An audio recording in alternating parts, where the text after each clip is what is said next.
Would like to hear the story of what they did to you to cut off financial ties. I'm from Mexico and had to do the same thing. Well, I'm pretty sure that a lot of people who chose to cut off financial ties towards their families in the Philippines or anybody have pretty much the same reason. And it's more like, that's it, I had enough. So what happened with my families was they have been spoiled for so many years. They receive at least 20,000 peso a month or more if there is an emergency situation. And of course, me and my family here promised them that we will take care of them, especially sending my sister's nieces to school. And also, the person who brought me here decided that, hey, we're gonna buy them a land so that they have a house to live. We built them a house with 3 bedrooms, and on top of that, it's gated house. Also, well, they have been spoiled like crazy, and we make sure that they eat properly. And on top of that, we make sure that they drink, especially the kids will drink milk all the time. So we decided to send them money all the time so that they can apply for a passport for them to come here. That way they'll be able to see what it's like living here or what is the life here. And of course, we thought that by sending them money, we could at least make their life better for being here. And we also thought that it's cheaper for us to bring them over in Canada rather than sending them money all the time every month. So the entire time we were sending them money, but we didn't know that my sister's husband was gambling the money. And on top of that, they never processed their passports. And the reason was, oh, we didn't do it because my kid had to go to the hospital because it was an emergency. And sometimes they would say, oh, we didn't do it because my kid has a school project and we really need to pay for it. And most of the time they would use the word emergency.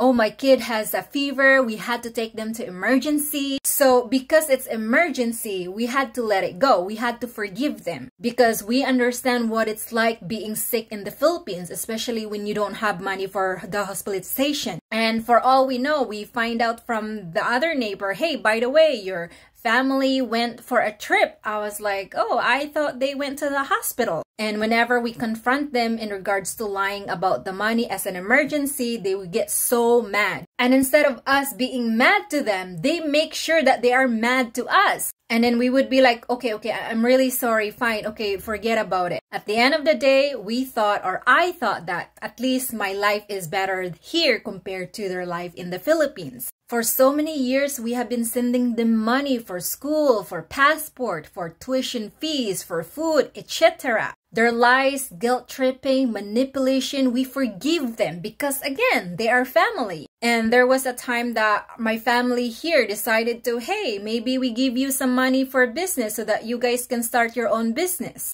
And their reason was, why would we want to work when we're receiving money from you? And it's embarrassing for us to work when we know we have relatives in Canada who's making a lot of money, especially dollars. We don't want to do that. We don't want to feel embarrassed. And I was like, fine, okay, whatever. Again, at the end of the day, you're my family and I love you so much. And then eventually I've decided, okay, you guys, what if you will find a good business so that you will be able to have a living or income? Because during that time, my job was kind of like not good, so I was not making a lot of money. So I was giving them reassurance or assurance that they're actually making money. And then I said to them, and I made them promise, as long as you don't ask me for money for at least 1 year, after 1 year, then yes, I'll give you some money. And then they were like, oh yeah, we will never let you down for sure. We're gonna make this much money and we're never gonna ask you for money for such a long time. So I sent them 70,000 peso, probably around $2,000 Canadian. So I pretty much emptied my savings and probably it took me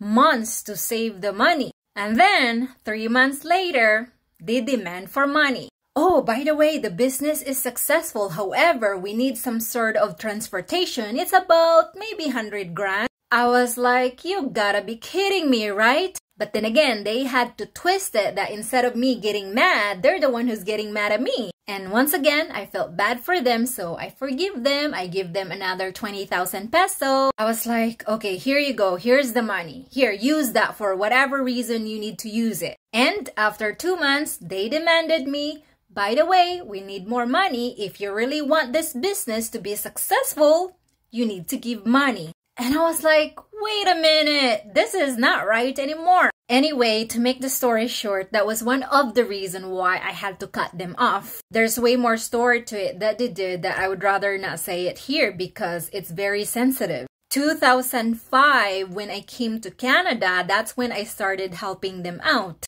And for 8 years, they have been spoiled. And for 8 years, it took me to finally realize that's it.